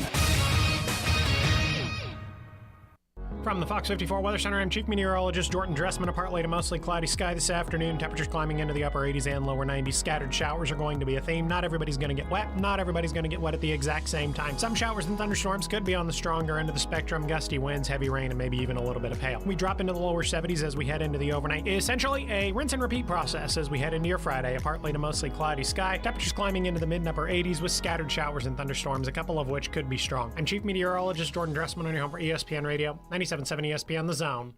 At a wreck at Bob Wallace and Atlantic that was waiting for HPD, it's no injury. 431 northbound at Sutton Road should be about cleared up. That one was an injury time. Everything else looking good. Looks like, though, we are going to have a lot of folks in last-minute dash mode. Someone dies from heart disease every 36 seconds. Dr. Randall Burns and the team at Huntsville Heart Specialist on Bob Wallace Avenue can help you keep your heart healthy. Captain Nick in the North Parkway, Popeye's Skywatch Traffic Center. Hi, this is Wes Neighbors. I'm here with Sam Fleming with Fleming Roofing and Restoration. Sam, tell the folks about Fleming Roofing and Restoration. Hey, Wes. Our company, Fleming Roofing and Restoration, specializes in commercial and residential roofing and repairs. I'm a fifth-generation Huntsvillian, and our family's been doing construction business in Huntsville area since 1965. Sam, what kind of roofs does Fleming Roofing and Restoration do? Our guys are skilled enough. We can come out and address any kind of leaks or issues you might have on your commercial, on your metal roofing, on your Your shingles, we can do anything, and we can offer you a solution to repair it or we can replace it. Well, you guys also do insurance restoration. Our staff has 10-plus years of experience as insurance adjusters, and we really do know the inside and out of the claims process at Fleming Roofing and Restoration. Check out Fleming Roofing and Restoration online at FlemingHSV.com, or you can call or text them at 256-651-9440. Hey, Wes, we show up. The kitchen is the heart of any home. It's where the family gathers. It's where kids discover old recipes and make them their own. Just starting out or just now getting started on the dream kitchen you've always wanted? I'm Chris Haygood, and from all of us here at Bob Wallace Appliance to the home builders and the homeowners of the Huntsville area, a heartfelt thank you for buying local. We're in Huntsville, Florence, and Coleman, and online at bobwallaceappliance.com. At Woody Anderson Ford, it's your car, your way, every day. Hi, Bobby White back again for Woody Anderson Ford with some great lease and finance packages.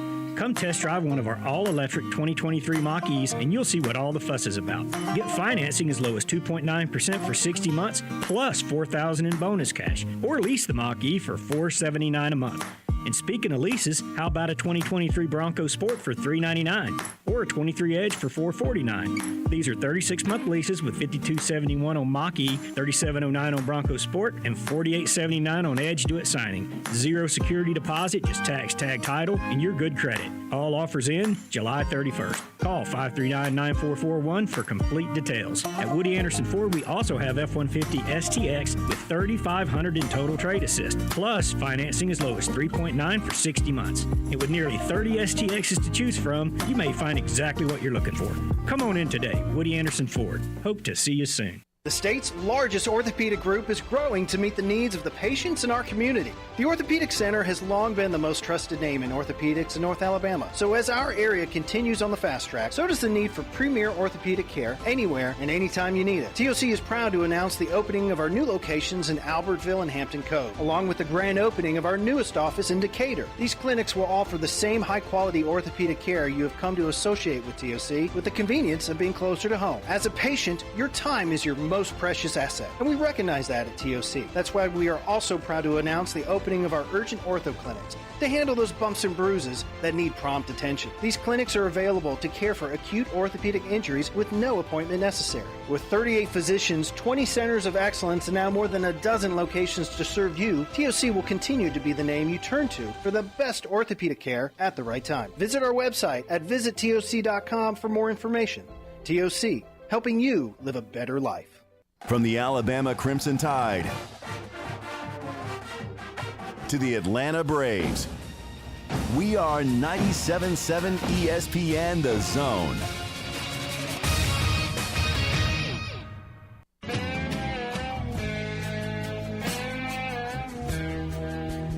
There we go. Welcome back. Talking Ball, 97.7 ESPN The Zone. Scott Tyson and -1 Drew DeArmond. Drew heading out to a doctor's appointment, so no Drew for the rest of the way. 256-576-4977. Some might say he needed to go, but it's all okay. We have just had a very eventful and entertaining 4 days this week. But, I mean, look at it, though. A lot of it was put out by events that has gone on. And it's just been one of those weeks in the sports world where there's just been one event after another that has led to this. And yesterday, Big 12 Media Days kicking up and everybody using Oklahoma and Texas as a punching bag for 1 day of fodder. And it may continue today as it is the final day for Big 12 Media Days, but everybody using Texas and Oklahoma as a punching bag yesterday. I mean, I can see it. What do you expect when you got two of the most prominent teams in that conference are leaving to what is join the premier conference in America? Yeah. So now, I mean, yeah, every coach in the world is going to be punching down. Well, college baseball news and notes. Alabama picking up a transfer yesterday. Ole Miss transfer TJ McCants announcing he will commit to play for Alabama. McCants, a .232 hitter, 9 home runs, 27 RBIs, 27 runs scored, 47 games 38 starts last year for the Rebels. So Alabama getting some help there on the baseball field. And Chase Burns, the right-handed pitcher from Tennessee, can go 102 on the fastball. He's got a great slider, a top 10 potential, top 10 pick in 2024. He is going to play for Wake Forest next year. So Wake Forest, who had 9 players drafted in this year's Major League Baseball draft, picking up Chase Burns from Tennessee. So that's some college baseball news and notes there. Basketball-wise, Tennessee losing Chris Ledlam. He has re-entered the transfer portal. Now, he signed with the Vols back in May, averaged 18.8 points per game, 8.5 rebounds at Harvard last season. So Tennessee and Rick Barnes getting him out of the transfer portal. He has now re-entered the transfer portal, so we'll keep an eye on where Chris Landrum will end up. We mentioned that we've got some other stuff to talk about from the Big 12 Media Days. Steve Sarkisian meeting the media yesterday, and here's Sarkisian, here's Sark talking about how things have gone on this off season for the Longhorns. I really love our football team. I love their mindset. I love where they're at. I know that there's been so much talk about the SEC and what's happening in 2024. But I think one thing that I love about this team that we have this year is their focus on 2023 and this opportunity we have here in the Big 12. It's going to be a heck of a season, great competition. I got to give a shout out to Longhorn Nation. Season ticket sales being sold out in June, over 68,000 season ticket sales. I know there's a lot of excitement in the air. I know we're excited as a team, our coaching staff, our players, and I want to commend our players for, like I said, for their commitment. They've bought into this thing, and more than they've bought into it, they've elevated it. There's high expectations within our organization, and we're looking forward to September and putting it all on the field. That's Steve Sarkisian yesterday at Texas, or I should say, at Texas's portion of the Big 12 Media Days. And if you look at Texas's schedule for 2023, their final year in the Big 12, they open up with Rice on September 2nd. And Bailey, you know why that is important? You know why it's important for that game? Why is it important that they're playing Rice, Scott? Who's at Rice? Who have we talked about on this show that's at Rice? One good old JT Daniels. There you go. There you go. It'll be the biggest crowd he plays in front of all year. If you add it all up, it may be the biggest crowd he plays in for the whole entire year if you add it all up. But yes, JT Daniels on his 5 millionth school will suit up for Rice as they take on the Texas Longhorns on September 2nd. So that's who Texas opens up with for 2023. And then everyone's going to talk about it. It's the primetime matchup, 6 o'clock, September 9th. Steve Sarkisian returns to Tuscaloosa to take on Alabama September 9th. Remember last year, Quinn Ewers in the Texas Heat, the Texas Sun at 11 o'clock start, no air in the locker rooms for Alabama. I mean, all around a tough game for the Tide. But here's the thing, though. What we saw from Alabama in that game was a foreshadowing of what we would see from Alabama for the rest of the year, though, really. I mean, Alabama kind of struggled in certain areas, really came within a few plays of making it, though, to the college football playoffs, ultimately did not. So a lot of people think, and it'll be interesting to see the spread, so what Vegas puts out on that game for Alabama and Texas. But Alabama, Texas comes September 9th, and then Texas, September 16th, will have a home game against Wyoming. And then they go to Baylor to kick off their Big 12 portion. Then they got Kansas, Oklahoma, Houston. They travel to Houston. They're home against BYU, home against Kansas State. They're at TCU, at Iowa State, and Texas Tech. So Texas, by the way, has been projected and picked to win the Big 12 in their final year. So we'll see what Steve Sarkisian can do this year. But really, I mean, we talk about 2023, but we'll see what they can do in 2024 once they get in to the league. 51 days, 5 hours, 45 minutes, and 51 seconds until we really get in deep into the start of the college football season. 256-576-4977. You want to reach out to us on the phone lines, feel free to do so. Let's get that. I tell you what, let's do it. Let's take that final break, because when we come back, we will have your tomorrow's headlines today. What's making headlines? We'll figure it out when we return.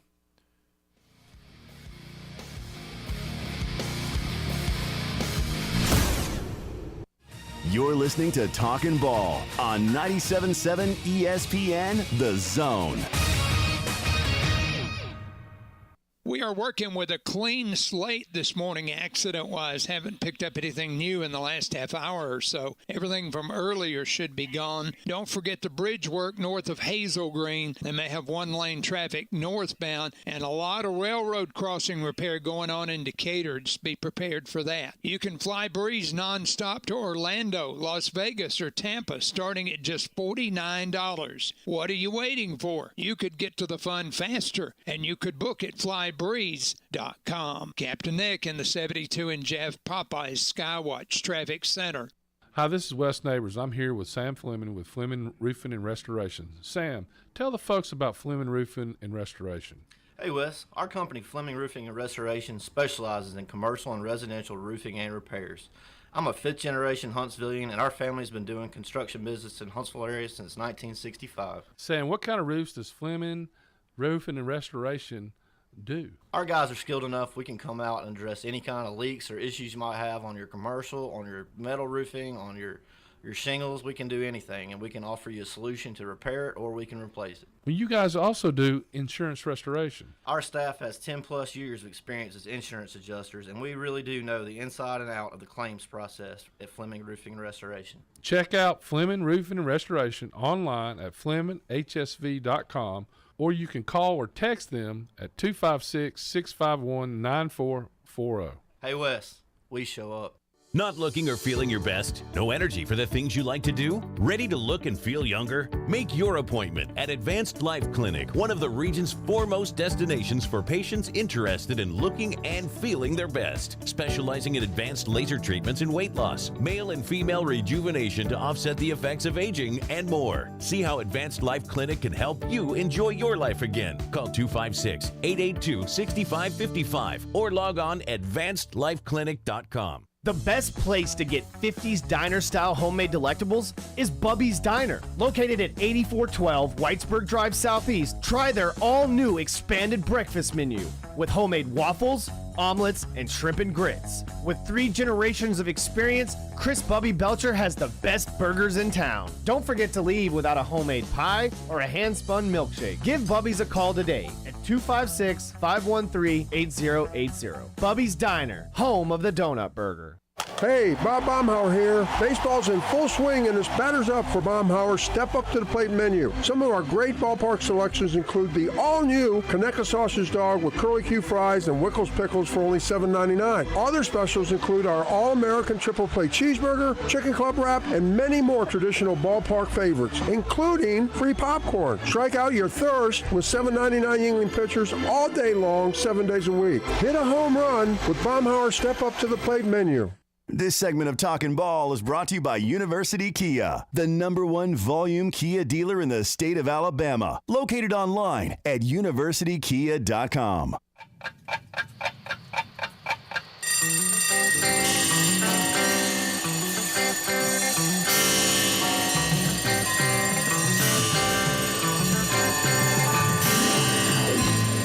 It's time for tomorrow's headlines today with Scott Tyson and Drew DeArmond on 97.7 ESPN The Zone. There you go. Welcome back. Talking Ball, 97.7 ESPN The Zone. Scott Tyson, -1 Drew DeArmond for the final segment of the morning. Does not mean you can't call in. 256-576-4977. Drew, getting a little checkup there before we head to SEC Media Days next week. Make sure, again, have the app downloaded. Search your app store. Marketplace. Search for the 97.7 ESPN The Zone app. Have it downloaded so you can have 97.7 ESPN wherever you go for that whole entire week, because we will be on from 7 a.m. to 10 a.m. next week, Monday, Tuesday, Wednesday, and Thursday at SEC Media Days. And that's going to lead into Chuck Oliver from 10 to 12. That'll go into the Czar from 12 to 2. And then you've got Paul Feinbaum to take you through the afternoon. And then you got the drive from 5 to 7. Everything from 7 a.m. until 7 o'clock. 12 hours. SEC Media Day programming, all from Nashville. We'll all be there in Nashville. So Chuck Oliver will be there. Paul Feinbaum will be there. The Drive, the Czar will be there. So literally we will have you covered from 7 a.m. to 7 p.m. starting on Monday, Tuesday, Wednesday, and Thursday with SEC Media Day. So a lot to get through there. Starting tomorrow, Major League Baseball back on the diamond. Of course, they give them a couple days off from the All-Star break. The Atlanta Braves will be back in action starting tomorrow as they kick off the second half of the season. They'll do so with a team well below 500. They'll have the Chicago White Sox in town.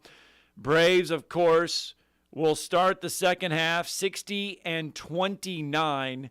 They are the first Major League Baseball team this year to hit 60 wins. Now, the Rays were the first team to hit 50 wins.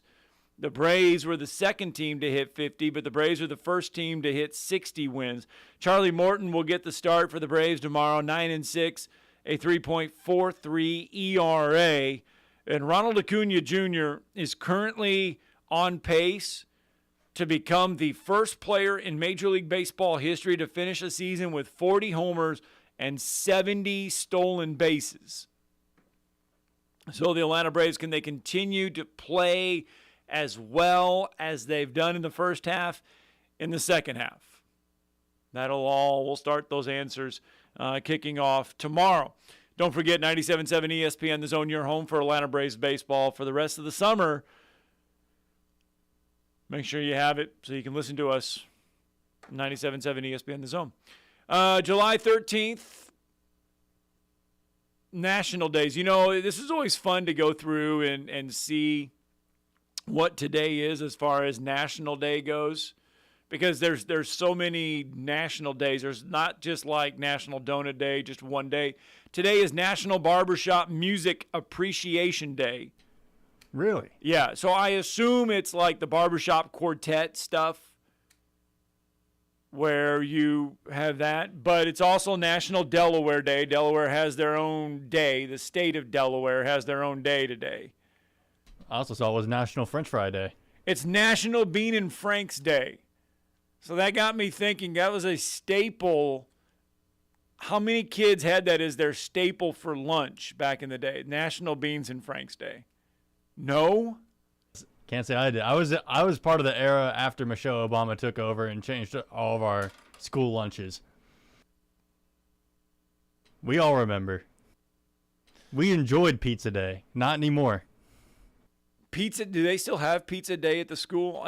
Every Friday when I was in school, elementary school and middle school, and even high school, it was Pizza Day. You got the rectangular pizzas for lunch. That was the best thing ever. I think we just got Little Caesars.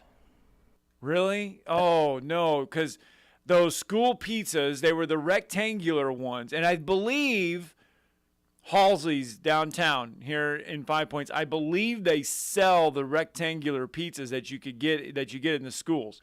And they're the rectangular ones, and they would just bake them, obviously, but the grease would just be piled on top of them or whatever.